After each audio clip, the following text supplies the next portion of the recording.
जी अस्सलाम वालेकुम काश्तकार भाइयों। आजकल ना आलू के जो काश्तकार है उन्हें एक बड़ा मसला देखने को आ रहा है कि उनके जो पौधे हैं ना, उनके जो पत्ते हैं वो रोल हो रहे हैं। काफ़ी जो हमारे किसान भाई हैं वो ये सवाल पूछ रहे हैं कि इस जो मसला है इसको हम कैसे देखते हैं।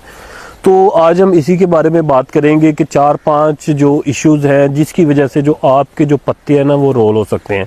सबसे पहले अगर हम बात करते हैं तो एबायोटिक फैक्टर, जिसको हम मौसम कहते हैं, कि जो दर्जा हरारत है उसका बढ़ जाना या कम हो जाना। एक वजह तो ये भी हो सकती है कि आपने देखा होगा कि दिन को धूप बहुत ज़्यादा होती है, रात को जो दर्जा हरारत है वो बहुत ज़्यादा कम चला जाता है। दूसरे नंबर पे आपकी आ जाती है जी कि फर्टिलाइज़र मैनेजमेंट या आपकी इरिगेशन, जो आप इसको पानी लगा रहे हैं, कि आपने जो खाद है वो आपने रोक दी है या खाद बहुत ज़्यादा लगा दी है। दूसरे नंबर पे जो इरिगेशन है, इसी तरह आपने पानी जो है, एक पानी आपने बहुत ज़्यादा गैप के साथ लगाया है, दूसरा पानी आपने फ़ौरन लगा दिया है। तीसरे नंबर पे अगर हम फर्टिलाइज़र या न्यूट्रिएंट्स अज्जा की बात करते हैं तो इसमें जो पत्ते रोल होने की वजह है ना, इसमें 3 जो न्यूट्रिएंट्स अज्जा होते हैं उसकी वजह आ सकती है। एक को हम कहते हैं नाइट्रोजन की वजह से हो सकता है, दूसरे को हम कहते हैं कि ये जो है कैल्शियम की वजह से हो सकता है, तीसरे जो पत्ते रोल होने की वजूहात है इसको हम कहते हैं कि ये जो चीज़ है ना ये पोटाश की वजह से हो सकती है। तो ये पत्ते जो रोल हो रहे हैं इसको हम कैसे देखते हैं कि अगर आप बात करें कि अगर, क्योंकि इस स्टेज पे आप देखें तो 70-75 दिन के जो हमारा आलू वो हो चुका है, इस टाइम हमने यूरिया इसको बिल्कुल नहीं दी। अगर आपके नीचे वाले पत्ते रोल हो रहे हैं या पीले हो रहे हैं तो इसका मतलब है कि यूरिया की डेफिशिएंसी है, कमी है। आपको परेशान होने की ज़रूरत नहीं है क्योंकि जो यूरिया है पौधे के मुताबिक है, आप उसको दे चुके हैं।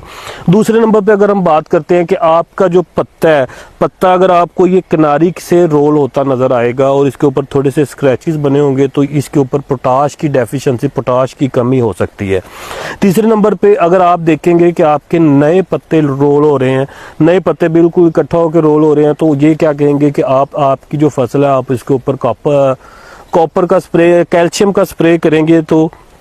ये कैल्शियम की जो है ना ये डेफिशिएंसी कमी है। इसके बाद अगर हम बात करते हैं जो पत्ते रोल होते हैं ना, इसकी एक वजह आपकी जो पौधे हैं इसके ऊपर वायरस का हमला भी होता है। कि अगर आप वायरस देखते हैं कि आपके पौधे जो इसके ऊपर एफिड मौजूद है, एफिड की वजह से क्या होता है कि हमारे आलू के पौधे के ऊपर वायरस आता है और जो वायरस है ये भी हमारे जो पत्ते हैं ना इनको रोल करने का बायस बनता है। आपने इस पत्ते को भी चेक करना है। तीसरे नंबर पे आपने एक और चीज़ भी चेक करनी है कि जो आपका पत्ता, जो इसके पत्ते जो है ना वो रोल हो रहे हैं ना, जो ब्लैक लेग की बीमारी आती है तो आपने ब्लैक लेग पौधे की जड़ को भी देखना है कि अगर वो स्याह हो रही है तो जो आपके पत्ते रोल हो रहे हैं ना, ये आपकी जो ब्लैक लेग की बीमारी है उस वजह से भी ये जो रोल हो रहे हैं। तो ये जो 4-5 चीज़ें हैं आपने इसको देखना है। और ख़ासतौर पर काश्तकार भाइयों मैं आपको एक और बात बताना चाहूँगा कि ये जिस हालत में ये आप आलू खड़े हुए हैं, आप ये सब देख रहे हैं, इस स्टेज पे अगर आप फुल डोज में NPK या माइनो एसिड का स्प्रे करेंगे तो इसकी ग्रोथ, जो वेजिटेटिव ग्रोथ है वो भी ज़्यादा बढ़ जाएगी। जब ये वेजिटेटिव ग्रोथ बढ़ेगी तो आपकी जो ट्यूबर बन रहा है ना वो भी कम हो जाएगा।